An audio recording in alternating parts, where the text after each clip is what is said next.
On this episode of Canine Corner, it's all about promoting mental health wellness and overcoming issues for your canine companion. We'll stop by the vaccine clinic at Torrance Animal Control, and we'll introduce you to this adorable guy who's looking for a forever home.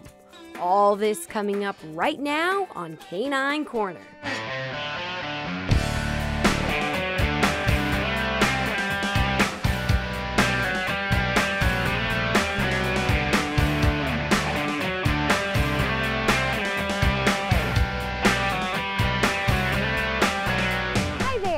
I'm Riannon Trutanich, your host for Canine Corner, the show that your dog will give 2 paws up. Today on Canine Corner, we're talking about mental health awareness for dogs with Dr. Paula from Dr. Paula's Mobile Veterinary Service. And we'll stop by Torrance Animal Control to check out the microchipping and vaccine clinic. But first, let's meet an adorable rescue dog from Forte Animal Rescue. Forte Animal Rescue was founded over 15 years ago by Marie Atake. We have adoption events every Saturday. The adoption events are at Centinela Feed in Los Angeles from 12:30 to 3:30 every Saturday. We mostly rescue dogs that are at risk of being killed from the pound. All of our dogs are in homes with fosters, so we always need people that are willing to open their homes and hearts to our wonderful rescue dogs. We have so many options and ways to get involved if you want to volunteer. There's applications to foster online. There's also a telephone number. Everything is run by volunteers though, so definitely give it like a few days to let someone get back to you. But we can always use fosters or donations of food, any way that you can help our wonderful rescue animals. I would like to introduce Rocky. He is a Belgian Malinois mix. This is Vibeke. This is Rocky's foster mom. We think he's about 10 years old or so. He's very affectionate, a big cuddler, loves attention. Small dogs sometimes scare him, so he would be best in a home without smaller dogs. Loves children, loves people, loves hot dogs, loves to play, super smart, learns things quickly. He's worked with a trainer for a little bit, responds very well to training. He loves to go hiking. He can go for a 3-mile hike every day. Forte Rescue rescued him from the pound. He was very undernourished. He weighed about 60 pounds when he was saved. He's now about 85 pounds, so he put on a substantial amount of weight. He looks much better now. He's feeling much better. His coat has filled out. It's very luxurious. He's really just looking for a home to go on hikes and to cuddle with. If you are interested in adopting Rocky, please contact Forte Animal Rescue by visiting farescue.org or call 310-362-0321. Again, 310-362-0321. Okay, so cute. You should definitely adopt that dog. Now, a vaccine and microchipping clinic was held at Torrance Animal Control. Let's check out the event and learn about the benefits of microchipping and vaccinating your dog. Pets and their parents lined up outside Torrance Animal Control for their annual clinic. So today we're offering low-cost vaccinations, rabies vaccinations, as well as microchipping. And if somebody needs to renew their dog license or get a new license, we'll be doing that today too. The city is required to hold a clinic once a year, but they do it for more than that reason. We also want to give our residents the opportunity to have vaccinations at a low cost, microchip their dogs, things that they would have to pay more if they went somewhere else. And one local pet parent comes back year after year. The past 5 years or so, I love coming here. It's a lot less expensive than going to the vet. Elsa Nunez brought her dog Smokey this year to keep him up to date on his vaccines. Just shots, Bordetella and rabies. First Care Animal Health Clinics provided the services for the pets, including rabies vaccines as well as other vaccines. The other vaccines, we do distemper parvo, diseases that are generally 100% preventable just about by vaccine. vaccinations. We also do Bordetella, which people know as kennel cough, which is also if your pets are going to the dog park, if they're going to the groomers, if they're going to be boarded, if they're coming in contact with any other dogs, or any dogs that come in contact with other dogs. Super important to be protected from that as well. They also offered microchipping. It is an injection, it's a little shot, but most of the time we do it really quickly. We use the smallest little microchips, so it's the most comfortable for the pet. And in order to make microchips effective, pet owners need to keep their information up to date. With a microchip, it's really important for everybody to know that you do need to make sure your information, your phone number, your address, all that sort of thing is registered with the microchip company. So if your pet is lost and it's scanned and it has a microchip number, they actually know who to contact. So a lot of times if the owner doesn't go ahead and register that, then your pet has a chip, but who does the chip go to? So not only is vaccinating and licensing your dog the law here in Torrance, but it's also a great way to be a prepared pet owner. Not only is it the law, but if your pet were to get lost, by microchipping him or her and licensing them, we can return them to you a lot quicker than if they weren't microchipped or licensed. And then as far as the rabies vaccination, it is also something that we want to make sure there aren't any epidemics out there spreading, so this is the best way to control that. And vaccinating your pet is the best way to protect him or her from certain diseases. There was a rabid bat found in Anaheim, so not all that far from here, just out in the open. It got turned in and analyzed and found to be positive for rabies.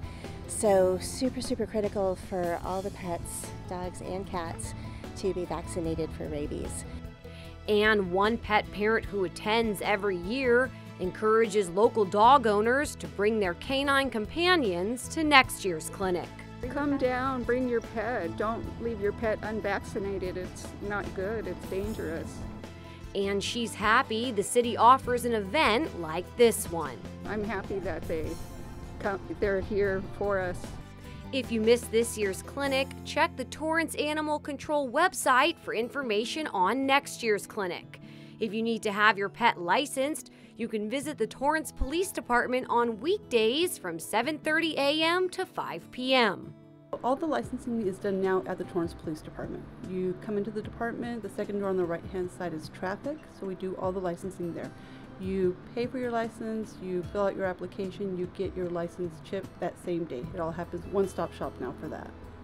If you would like more information about First Care Animal Health Clinics, please visit their website, firstcarevets.com.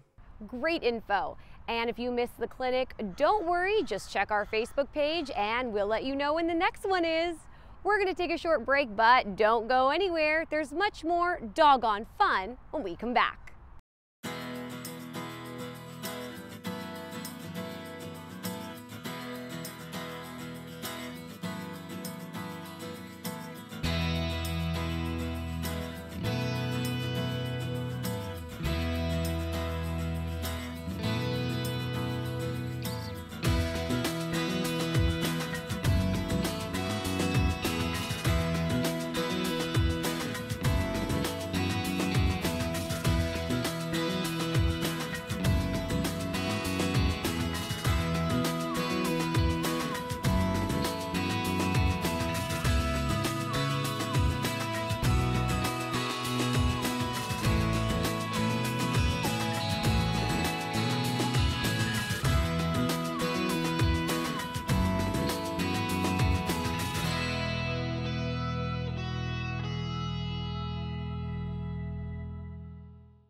Welcome back to Canine Corner. I'm your host, Riannon Trutanich. Mental health awareness and care isn't just important for people, but pups as well. Dogs can suffer from anxiety and depression. Dr. Paula from Dr. Paula's Mobile Veterinary Service is here to talk to us about the symptoms and treatments. Ever wondered if dogs can suffer from anxiety and depression the way people can? They definitely can. There's several types of anxiety issues that we can see in dogs. And those different anxiety issues are separation anxiety, fear-based anxieties, for example, being afraid of other dogs, being afraid of children, car rides, veterinary visits, noise phobia, so the dogs that are scared of the fireworks and the thunderstorms. So those are all definitely anxiety issues we see. And depression can also occur in pets as well. And then depression is more based on anecdotal kind of evidence, but I think we've all seen before a pet be depressed after a family member is gone from traveling or gone off to college. I've seen cats that have gotten very depressed after their owners were in the hospital or passed away. And if you are concerned your pet may be suffering from anxiety, there are some signs you can look out for. So if we're looking at separation anxiety, we may see pacing, panting, drooling. So maybe you come home, you notice they've been drooling a lot or some areas really wet. They may be destructive, scratching at a door, destroying a pillow on the sofa, house soiling, urinating or defecating somewhere. Because basically they're having a panic attack. And if you're not sure if they're really having separation anxiety when you're gone, it's a good time to set up a camera to see what happens when you're gone. There are some natural products that can help your pet with anxiety. Then we can start with some non-drug therapy. So some of these things are things that your veterinarian might recommend or you yourself decide to go out and try. So those would be the pheromones like Adaptile, which is the happy pheromone that the mother produces when she's lactating to keep her puppies happy and calm. And that comes in a spray, it comes in a infuser, it comes in a little collar. Sometimes people use it when they're traveling or they're going to a new home, or you know, I've had dogs that they were having loose stools when they boarded, and we put a calming collar on them, and they were happy. The stools cleared up, and it turned out, yeah, they were a little nervous, being the new dog on the block with all these different strange dogs, and it did make a difference. Thunder shirts, they had the idea of like swaddling a baby. They work on pressure points, so they make them feel more calm and relaxed. And in addition to those products, there is one simple thing you can do right at home to help your pet with anxiety. Another actual non-food product would be white noise. So animals can find it calming to have music in the background. Sometimes people put on their TV and they have Animal Channel or such on, but different types of white noise like music, animals will feel calm. Often they do classical music, but I've had people try different music to see what's the trick for their pet. One person said it was Hawaiian music. So you have to see what's calming for that animal. And if you think your pet may be suffering from depression, there are a few things you can do. So when it comes to depression, again, sometimes they need a friend to distract them. I say, your pet seems to be depressed after losing their friend. Maybe we want to foster an animal, start setting up some play dates, maybe spend more time with them, going for walks. And sometimes if that doesn't work, then they do need drug therapy. And if your dog may need drug therapy, that is something to talk to your pet's veterinarian about. And you should talk to your veterinarian about some type of drug therapy, whether it be a temporary drug therapy like using some alprazolam, which is Xanax, for your pet, or trazodone to just be able to get in the car to travel or be able to go to the vet office. Or if you need something a little bit more long-term for an everyday separation anxiety issue, clomipromide's another one, Prozac. And if you think your dog is suffering from anxiety or depression, don't worry, it's not out of the ordinary. The behaviorists see about 20 to 40% of animals referred to them over anxiety issues. So it is a lot more common than you think. If you are interested in contacting Dr. Paula, please visit drpaulamobile.com or call 310-953-2270. Again, that number is 310-953-2270. Such great information, and Dr. Paula is back now to answer some questions about starting your dog off on the right paw and overcoming issues related to anxiety. Is nervous behavior inherent or learned in dogs? I think the answer is both, definitely. There's definitely those puppies that are born and they already are fearful, skittish, puppies. Their parents were skittish, definitely their mother and their mom teaches them to be afraid of the world. They've shown that stray dogs running on the street that, you know, are interacting with scary things all day long, they're pumping adrenaline through their system. These puppies are born with an over large adrenal complex, you know, they're ready to be aware of the world and fearful. So you can definitely tell when a puppy is born. If it's a skittish puppy, you definitely need to do everything you can to try to socialize them and teach them to be comfortable with the world. But they can be born. You shouldn't breed a dog that's skittish because its puppies are going to be skittish. But then there's definitely the ones who didn't get any socializing during that socialization window or have had bad experiences. I tell people the dog park and the doggy beach are probably not the best place to take your puppy. Sure, you think it's a good socialization, but everyone goes there. And so I've had way too many situations where a dog ran up and attacked another dog. That's not what you want for your first experiences. What can pet parents do to help prevent anxiety and nervous behavior? Well, if you've got a young puppy, that's definitely the best time to start, and that's, you know, doing some good socialization, exposing them to different experiences. There's a socialization window in every puppy, and the veterinary behaviorists recommend we get them start out at 12 weeks of age after their second set of vaccines. Get them out, get them in puppy classes, start exposing them to stuff. You want them to meet, you know, people of different ethnicities, people in uniforms, people wearing glasses, loud noises, but always trying to keep everything happy, always, you know, having these people give them treats when they meet them, making sure that when there's loud noises, you don't keep pushing them closer to a noise when they're showing that they're scared, cowering, or backing away. Find where they're comfortable near that noise, play fetch, give them treats, make sure it's a happy experience, and as they feel comfortable, move them closer to different things.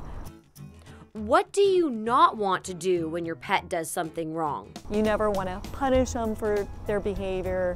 A lot of behavioral problems, fear aggression happen later because they were punished during potty training. Dogs don't understand having their nose rubbed in it. They find it by scent. So all they're saying is, yep, I know, that's where I went. Thanks for showing me again. I don't really understand what you're saying. So if you reward them when they go potty outside, then they do understand that. Because what's the incentive to go outside versus inside other than you're yelling at them and they're like, you're a crazy person, I don't know why you're yelling at me. Okay, you don't like, you don't like peeing on the ground, but all I know is you don't like peeing on the ground. I don't know the act of peeing is what you don't like. But if you're outside and you're in the act of peeing and you're given a treat, and you're saying good job as they're going and you're giving them the treat, then they can start making that connection. How can you expose your pet to things in a positive way? We call it operative conditioning. We want to pair a happy experience with a fearful experience. So if they're getting their nail trim, I tell people if you're working with it at home, you got your nail trimmers, don't even have the nail trimmer start them up. We're just working with playing with the paws, you know, and those kind of things.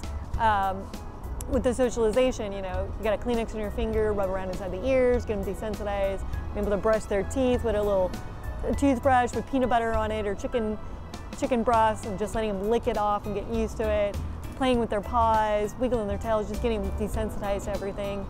When you're therefore training them to get over their fears of nail trims, same idea, just being able to hold their foot and giving them chicken or whatever they really, really like, and that's all you do day one. That's all you do day one. Day two, you get out, you know, you play with the toes a little bit and they don't care and you're rewarding the whole time.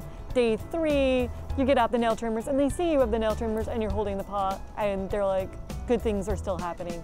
Day four, you trim a nail while somebody's still handing them chicken or tuna or whatever they really like.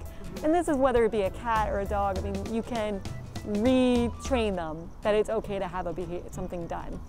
I recently got my fear-free certification and they talk about this kind of stuff all the time, even for blood work, to be like somebody be sitting there and giving treats out the whole time. A lot of times when we want them to get on the scales, we put treats up to the scale or on the scale and let them voluntarily walk onto it on their own.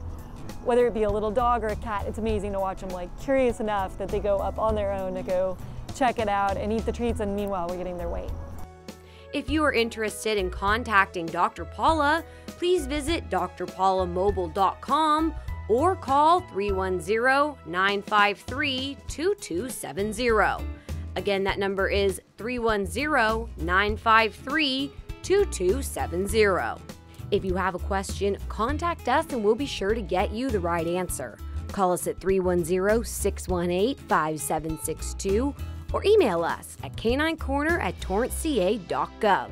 Now, if you missed the adorable rescue pup at the beginning of our show, here's your recap. Rocky is a Belgian Malinois mix. He's 10 years old. He was rescued from a shelter by Forte Animal Rescue. He's a sweet dog who loves to cuddle.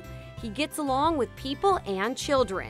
He's a little scared of small dogs, so he would do best in a home without them. He is a very active dog who loves hikes and long walks. He's extremely smart and responds very well to training. His favorite snack is hot dogs. He would love a forever family to call his own. If you are interested in adopting Rocky, please contact Forte Animal Rescue by visiting farescue.org or call 310-362-0321. Again, 310-362-0321.